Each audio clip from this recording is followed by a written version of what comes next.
കലാസ്വാദകർക്ക് നമസ്കാരം.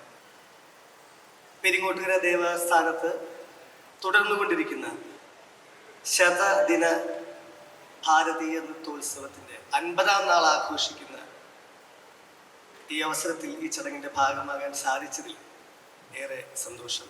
നൃത്തകലയുടെ നിത്യ സൗന്ദര്യം പകർന്നേകൊണ്ട് കലാസ്വാദകർക്ക് വൈവിധ്യതയാർന്ന നൃത്ത കലാരൂപങ്ങൾ കാണുവാൻ, ആസ്വദിക്കുവാൻ ഇത്രയും വിശിഷ്ടമായ ഒരു വേദി ഒരുക്കിയ പെരിങ്ങോട്ടുകര ദേവസ്ഥാനത്തിൻ്റെ പ്രതിനിധികൾ ഏവർക്കും, പ്രത്യേകിച്ചും ഉണ്ണിസ്വാമി അദ്ദേഹം ഉൾപ്പെടെയുള്ള ഏവർക്കും എൻ്റെ ഹൃദയം നിറഞ്ഞ ആദരം ആദ്യമായി അറിയിക്കുന്നു. കാരണം ഒരു കല അവതരിപ്പിക്കുക എന്നത് നിസ്സാരമായ ഒരു കാര്യമല്ല. ആദ്യം അത് അവതരിപ്പിക്കുന്ന ആളുടെ ജന്മസിദ്ധമായ പ്രതിഭ, ഇൻബോൺ ടാലന്റ്, അവർ സ്വയം പരുവപ്പെടുത്തിയെടുക്കുന്ന ഇംപ്രൊവൈസ്ഡ് ആയിട്ടുള്ള ടാലന്റ്, അതിനോടൊപ്പം അരങ്ങിലും മണിയറയിലുമുള്ള എത്രയോ അധികം ആളുകളുടെ അധ്വാനം, ഭാവന, ക്രിയേറ്റിവിറ്റി, ഹാർഡ് വർക്ക്, ഇതെല്ലാം ചേരുമ്പോഴാണ് ഒരു കല രൂപപ്പെടുന്നത്. അനുയോജ്യമായ വിധത്തിൽ അത് അവതരിപ്പിക്കുവാൻ ഒരു വേദി ഒരുങ്ങി കിട്ടുക എന്നത് അതിലേറെ പ്രധാനമാണ്. അത്തരത്തിൽ ഒരുപക്ഷെ കേരളത്തിൽ ഇങ്ങനെയൊരു വേദി ഉണ്ടായിട്ടില്ല എന്നാണ് ഞാൻ മനസ്സിലാക്കുന്നത്. 100 ദിവസം തുടർച്ചയായി വിവിധ തരത്തിലുള്ള നൃത്തകലകൾ അവതരിപ്പിക്കുവാൻ പ്രശസ്തരായവർക്ക്, പ്രഗത്ഭരായവർക്ക്, ഇനിയേറെ പ്രശസ്തരാകേണ്ട പ്രതിഭാതങ്ങൾക്ക് ഇത്തരത്തിലുള്ള ഒരവസരം ലഭിക്കുക എന്നത് വലിയ കാര്യമാണ്. വിഷ്ണുമായ സ്വാമിയുടെ അനുഗ്രഹമാണ് ഇവിടെയെല്ലാം നിറയുന്നത് എന്ന് മനസ്സിലാക്കുന്നു. 50 ദിവസത്തിൽ നമ്മൾ എത്തി നിൽക്കുമ്പോൾ കഴിഞ്ഞ ദിവസങ്ങളിലൊക്കെ ഓരോ ദിവസവും ഉണ്ടാകുന്ന ഹാപ്പനിങ്സ് എനിക്കറിയാൻ സാധിക്കാറുണ്ട്. ശ്രീ ഹരിദാസ് ജിയിലൂടെ, അദ്ദേഹം വളരെ അടുത്ത സുഹൃത്താണ്.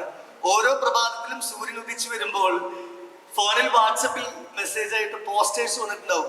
ഞാൻ അത്ഭുതത്തോടെ നോക്കും, എത്ര വിവിധ തരത്തിലുള്ള നൃത്തരൂപങ്ങളാണ്. ഭരതനാട്യം, കുച്ചിപ്പുടി, കൂടിയാട്ടം, സൂഫി കഥകളെ, പിന്നെ കഥകളി, യക്ഷഗാനം, എൻ്റെ ഓർമ്മയിൽ നിന്ന് എനിക്ക് കുറച്ചെടുത്ത് പറയാൻ പറ്റുള്ളൂ, തിരുവാതിരക്കളി, അങ്ങനെയുള്ള വ്യത്യസ്തമായിട്ടുള്ള നൃത്തകലാരൂപങ്ങൾ ഉദാത്തമായ ഉപാസന കൊണ്ട് നൃത്തകലയുടെ ഉയരങ്ങൾ താണ്ടിയ പ്രഗത്ഭർക്ക്, പ്രതിഭാതർക്ക് ഇത്രയും വലിയൊരു അവസരം ലോകത്തിൽ തന്നെ ഉണ്ടോ എന്നത് സംശയമാണ്.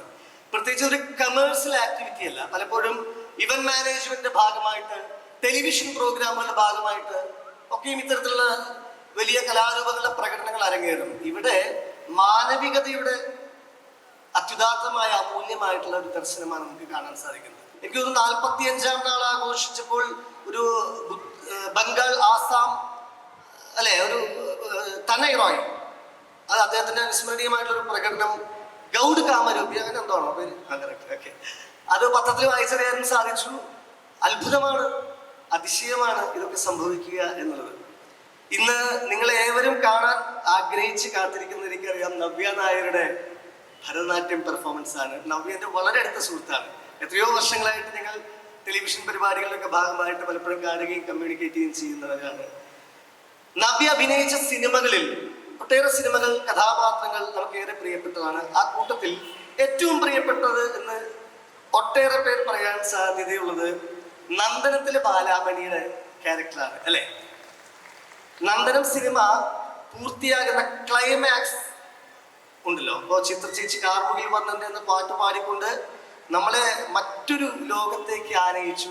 തുടർന്ന് ഗുരുവായൂരപ്പ സന്നിധിയിൽ ബാലാമണി ഉണ്ണിയേട്ടന്റെ, ഗുരുവായൂരപ്പന്റെ അനുഗ്രഹത്തോടെ പ്രിയപ്പെട്ട മനുവേട്ടനോടൊപ്പം പോകാൻ ഒരുങ്ങുന്നു. അതിനുശേഷം നിങ്ങൾ ഇനി എപ്പോഴുള്ള സിനിമ കാണുമ്പോൾ മിക്കവരും ശ്രദ്ധിച്ചിട്ടുണ്ടാവും, ആ സിനിമയുടെ എൻഡ് ഷോട്ട് എന്ന് പറയുന്നത് ഈ ഗുരുവായൂർ അമ്പലത്തിന്റെ ഒരു എൻട്രൻസിൽ ഓം നമോ നാരായണായ എന്ന് എഴുതിയിട്ടുള്ളിടത്ത് ഒരു 4 വാചകം എഴുതിക്കൊണ്ടാണ് ആ സിനിമ തീരുന്നത്. ഇതൊരു പെൺകുട്ടിയുടെ മനസ്സിലെ ഭ്രമകൽപ്പനകളാകാം. ക്രിസ്തു, കൃഷ്ണൻ, മുഹമ്മദ് എന്നൊക്കെ പേരിട്ട് വിളിക്കുന്ന വിശുദ്ധ ജന്മങ്ങൾ നിസ്സഹായരായ മനുഷ്യന്റെ മുന്നിൽ പ്രത്യക്ഷപ്പെടുന്നതുമാകാം എന്നാണ്. അതൊരു വലിയ ആശയമാണ്. ഈ ദേവസ്ഥാനത്ത് വരുമ്പോൾ ഞാൻ ഗുരുവായൂർ അമ്പലത്തെ ഓർക്കുന്നു. ഈ വേദിയിൽ നിൽക്കുമ്പോൾ ഞാൻ മേൽപ്പത്തൂർ മണ്ഡപത്തെ ഓർക്കുന്നു. കാരണം മേൽപ്പത്തൂർ എപ്പോഴും മണ്ഡപത്തിൽ സജീവമായിട്ട് പരിപാടികൾ ഇങ്ങനെ നടന്നുകൊണ്ടിരിക്കുകയായിരിക്കും. ചൈതന്യവർദ്ധനവ് സംഭവിക്കുന്നത് അങ്ങനെയാണ്. എപ്പോഴാണ് ഒരു മൂർത്തിക്ക് ചൈതന്യം കൊടുക്കുന്നത്? തുടർച്ചയായ പൂജകൾ, പ്രാർത്ഥനകൾ, മണി ഘോഷങ്ങൾ, വാദ്യങ്ങൾ കേട്ട് കേട്ട് അഭിഷേകങ്ങൾ നടത്തി പ്രാർത്ഥനകൾ, അങ്ങനെയാണല്ലോ ഒരു മൂർത്തിയുടെ ചൈതന്യ വർധനം ഉണ്ടാകുന്നത്. ഇവിടെ എത്തുമ്പോൾ ഇവിടെ നേരത്തെ പോലെ ക്രിസ്തു, കൃഷ്ണൻ, മുഹമ്മദ് തുടങ്ങിയ വിശുദ്ധ ജന്മങ്ങൾ ജാതി മതഭേദങ്ങൾക്ക് അതീതമായ മാനവ സാഹോദര്യത്തിന്റെ ശാന്തി മന്ത്രങ്ങൾ ഉണരുന്ന അതിമഹത്തരമായിട്ടുള്ള ദേവാലയമാണ്.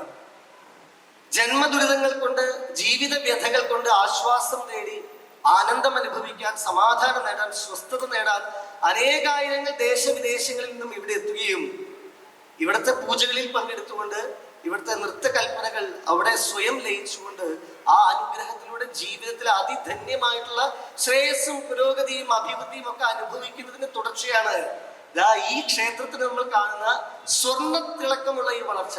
അത് ഈ നാടിന് മുഴുവൻ വെളിച്ചം പകരുന്ന ഒരു പ്രകാശ ഗോപുരമായി ഈ ദേവാലയം നിൽക്കുന്നു. ഈ ഗരുഡന്റെ ചിറകിന് മുമ്പിൽ നമ്മൾ സുരക്ഷിതരാകുന്നു എന്ന് പറയുമ്പോൾ അതല്ലേ ഏറ്റവും വലിയ ദൈവികമായ ഒരു അനുഭവം, അനുഗ്രഹം. ആ അനുഗ്രഹത്തിന്റെ ഭാഗമാകാൻ നമുക്ക് ഏവർക്കും ഇന്നിവിടെ അവതരിപ്പിക്കപ്പെടുന്ന നവ്യയുടെ നൃത്തത്തിനും തുടർന്നും ഇനിയും 50 ദിവസങ്ങൾ മുന്നോട്ട് പോകുമ്പോൾ പ്രതീക്ഷകളേറെയാണ്.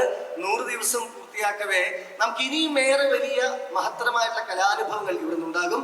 പെരിങ്ങോട്ടുകര ദേവസ്ഥാനത്തിന്റെ എല്ലാ പ്രവർത്തനങ്ങൾക്കും ആശംസകൾ അറിയിക്കുന്നു. നന്ദി, നമസ്കാരം.